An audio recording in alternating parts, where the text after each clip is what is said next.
Welcome everyone, welcome to Investkaj YouTube channel. आप सभी का स्वागत है स्विंग ट्रेडिंग सीखो सीरीज के और एक एपिसोड पे, जहां पर हम बात करेंगे कि स्विंग ट्रेडिंग कैसे किया जाए, कैसे आइडेंटिफाई किया जाए उन स्टॉक्स को जो स्विंग ट्रेडिंग के लिए तैयार है, और साथ ही साथ इस पूरे प्रोसेस को करने के लिए एक छोटा सा स्कैनर हम यूज करेंगे जो हमें बेस्ट स्टॉक आइडेंटिफाई करके देगा जो स्विंग ट्रेडिंग के लिए तैयार है।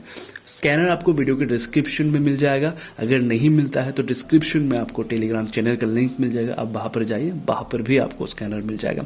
वीडियो को ज्यादा लंबा नहीं करेंगे ताकि आपका समय जो है वो बच जाए और समझने की कोशिश करेगा स्टेप बाय स्टेप। तो इंट्रोडक्शन में ज्यादा समय बर्बाद ना करते हुए हम सीधा टॉपिक पे आ जाते हैं। सबसे पहले हम समझ लेते हैं कि ये जो प्रोसेस है स्विंग ट्रेडिंग का, ये काम कैसे करता है। अगर आपने स्विंग ट्रेडिंग के बाकी वीडियोस नहीं देखे तो जाके एक बार चेक कर लीजिए, आपको मिल जाएंगे स्कैनर के साथ। तो आज का ये जो टॉपिक है स्विंग ट्रेडिंग का, ये सेशन 3, और इस सेशन में हम समझेंगे कि सबसे बेस्ट एंट्री एरिया कौन सा होता है स्विंग ट्रेडिंग में, कहां पर हम एंट्री कर सकते हैं, जहां पर रिस्क जो है वो बहुत कम हो।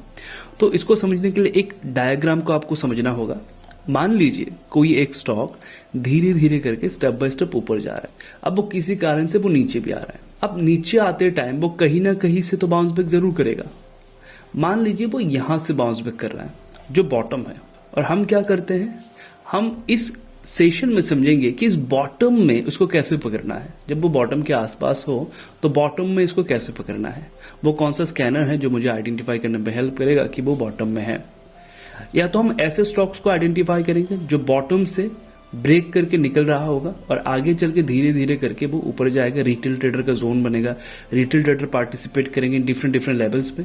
या तो हम वो सीखेंगे, और साथ ही साथ क्या सीखेंगे कि अगर कोई प्राइस साइडवेज है जिसमें कोई मोमेंटम नहीं है, अगर कोई प्राइस साइडवेज है, मान लीजिए कोई प्राइस एक मोमेंटम करने के बाद एक जगह पे रुका हुआ है, ठीक है, और वो यहां से निकलना चाहता है, तो जिस दिन वो यहां से निकलेगा उसी दिन वो हमारे रेडार पे आ जाएगा। लाइव मार्केट में हम इसको यूज करेंगे। ये सिचुएशन कहां पर बनेगा, या तो वो बॉटम में बनेगा, या फिर एक मोमेंटम के बाद जब वो किसी एक पर्टिकुलर लेवल पे जाकर साइडवेज बन जाएगा, वहां पर भी ये बन सकता है। उसके बाद यहां से एक शार्प रैली हमें देखने को मिल सकता है।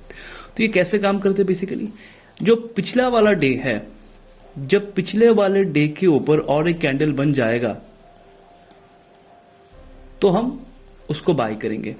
क्या होगा, सिंपल सा सिचुएशन है, जो पिछला वाला डे है, जब उस डे के ऊपर और एक कैंडल बनना शुरू हो जाएगा अगले ही दिन, और तभी वो हमारे रेडार पे आ जाएगा, तो हम यहां पर उस पर बाय करेंगे। लेकिन वो एरिया बहुत इंपॉर्टेंट होना चाहिए।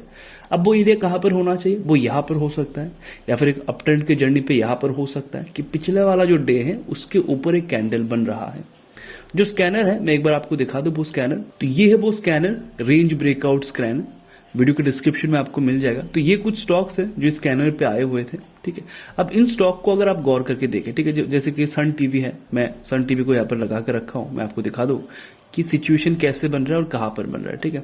अगर आप सन टीवी को देखें तो इसने लास्ट वाला जो डे है इसके ऊपर क्लोजिंग दिया है यहां पर, तो जब वो इसको ब्रेक कर रहा होगा तभी वो आपके रेडार पे आ जाएगा। अब उस सिचुएशन को, उस एरिया को समझना है, जो मैंने वीडियो में कहा है कि वो एरिया कौन सा है, कितने इंपॉर्टेंट है और कहां पर बन रहा है, ये सारा चीज आपको समझना होगा, ठीक है। गौर करके देखिए, अगर आप देखेंगे तो सपोर्ट जोन से वो निकल रहा है। ऊपर से आप क्या कर सकते हैं, अगर आप गौर करके देखें तो आगे चल के एक रिटेल ट्रेडर का जोन भी यहाँ पर बन रहा है। मैं आपको दिखा दूं, ये एक रिटेल ट्रेडर का जोन है।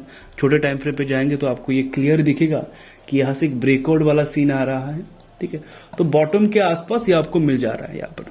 और एक दो स्टॉक लेके देखते हैं। टॉप गेनर की लिस्ट पे जो पहला स्टॉक था वो ये था, अगर आप लोगों ने देखा होगा लिस्ट पे ये पहला स्टॉक था। अब वो यहां से बाउंस बैक कर रहा है, राइट। कौन से एरिया है, सबसे पहले उसको आइडेंटिफाई करना है। क्या उसने अपने ट्रेंड को रिवर्स कर लिया, और वो कौन से एरिया है जहां से वो धीरे धीरे करके अब मूव करने वाला है ऊपर की ओर। अगर आप गौर करके देखें हायर टाइम फ्रेम पे, अगर आप शिफ्ट होते हैं और गौर करके अगर आप देखते हैं तो आप देखेंगे ये बहुत ही इंपॉर्टेंट एरिया है, एक सपोर्ट जोन है जहां से प्राइस धीरे धीरे करके ऊपर जा रहा है। अगर आप ऊपर से एक ट्रेंड लाइन भी ड्रॉ करते हैं तो आपको मिल जाएगा। तो ब्रेकआउट से पहले ही हम इसमें धीरे धीरे करके एंट्री कर सकते हैं, ठीक है। और एक दो स्टॉक देखेंगे जिसमें सेम सिचुएशन बन रहा हो, एक या दो से तो एग्जांपल नहीं होता, बाकियों को देखेंगे कि बाकी के जो स्टॉक्स है वो कैसे बिहेव करते हैं। तो टॉप गेनर की लिस्ट पे ये दूसरा स्टॉक था। अगर आप लोगों ने देखा होगा, आप हर एक स्टॉक को बारीकी से जाके चेक कर सकते हैं, देख सकते हैं कि ये सिस्टम काम कर रहा है या नहीं कर रहा। आप इसके ऊपर बैक टेस्टिंग भी कर सकते हैं। तो अगर आप गौर करके देखें तो इसने पिछले वाला जो हाई है, पिछले वाला जो कैंडल है, उसका हाई जो है उसने ब्रेक किया।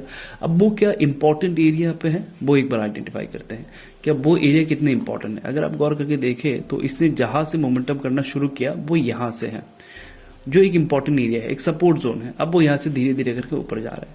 अगर आप देखेंगे तो ऊपर से क्या होगा, एक ट्रेंड लाइन भी यहाँ पर आप ड्रॉ कर सकते हैं। तो आगे चल के क्या हो सकता है, प्राइस धीरे धीरे करके यहाँ से निकल के धीरे धीरे करके लेवल्स को ब्रेक कर सकते हैं, इसके ऊपर भी सस्टेन कर सकते हैं। तो ये जो स्कैनर है और ये जो सेटअप है बहुत ही इजी है, कॉम्प्लिकेटेड नहीं बनाना है, इजी तरीके से समझना है। अब अगर आप वीडियो के अंत तक देख रहे हैं तो ये आपके लिए, क्योंकि आपने पेशेंसली देखा इस वीडियो को, तो सबसे इंपॉर्टेंट चीज जो समझना है आपको, कोई भी स्कैनर, कोई भी सेटअप मार्केट में 100% कभी काम नहीं करता। ठीक है, सबसे पहले आपको समझना होगा कि मार्केट आपके फेवर पे है या नहीं है। अगर फेवर पे नहीं है तो आप कोई भी सेटअप यूज कर ले, वो आपके फेवर पे काम नहीं करेगा। तो हमेशा जब भी आप अपने ट्रेड को इनिशिएट करें तो आपको ये देखना है कि मार्केट सेक्टर वो कितना आपके फेवर पे है। अगर वो आपके फेवर पे है तो ये जो स्टॉक्स है वो आपको अच्छा खासा रिटर्न देके जाएंगे, अच्छा खासा। हमेशा एक चीज का ध्यान रखें, मार्केट का एक फेज होता है। जितने भी बड़े बड़े ट्रेडर हैं, मैं तो एक छोटा सा ट्रेडर हूं, जितने भी बड़े बड़े ट्रेडर है अगर आप उनसे सुनेंगे तो वो ये कहते होंगे कि मार्केट में एक फेज आता है। कैसा फेज? एक राइजिंग का फेज होगा, एक डाउन फेज होगा। एग्जैक्टली सेम आपका जो डीमेट अकाउंट है ना, आपका जो जिसमें आप ट्रेड करते हो, उसका भी सेम सिचुएशन होगा, उसका कर्व भी सेम होगा। वो कभी भी ऐसे नहीं जा सकता, उसको भी ऐसे ही दौर से जाना होगा। ठीक है, तो इस चीज को समझना है। कोई भी सेटअप आप काम कर लीजिए, सबसे पहले इंपॉर्टेंट चीज है किसी एक पर्टिकुलर सेटअप को 1000 बार यूज करना है, तब जाके इसको शिफ्ट करना है। वरना जैसे कि मेरे चैनल पे अगर आप देखें तो मैंने कई हजारों सेटअप बताए हुए हैं। आप किसी एक को पकड़ लीजिए, आपको अच्छा खासा रिटर्न जरूर मिलेगा।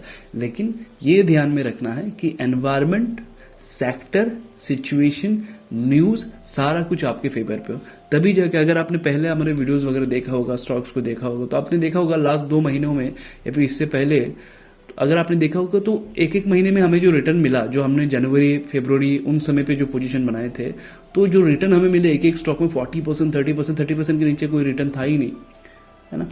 तो ये क्यों हुआ? क्योंकि उस समय में ये सारा कुछ हमारे फेवर पे है। तो मार्केट का एक नियम है, मार्केट आपको ऐसे ही रिटर्न देगा। तो अभी का जो सिचुएशन है, ऐसे मार्केट में क्या करना है, फाइट नहीं करना है। आपको सेटअप पता है कि आज का जो सिचुएशन है मार्केट का वो कैसा है, वो फॉलिंग मार्केट है। इससे पहले भी जो मैंने सेटअप बताया फॉलिंग मार्केट का बताया। अब यहाँ से जिस दिन वो बाउंस बैक करेगा बॉटम के आसपास, आपके पास बेहतरीन स्टॉक्स होंगे, ये सीक्रेट है। जिस दिन मार्केट यहाँ से बाउंस बैक करेगा आपके फेवर पे, आपके पास सबसे बेहतरीन स्टॉक होगा उस समय पे। ठीक है, तो इस चीज को आपको समझना है, इसके ऊपर प्रैक्टिस करना है 1000 बार। स्कैनर आपको वीडियो के डिस्क्रिप्शन में मिल जाएगा। अगर आप चैनल पे नए हैं और वीडियो आपको पसंद आए तो चैनल को सब्सक्राइब जरूर कर दीजिएगा।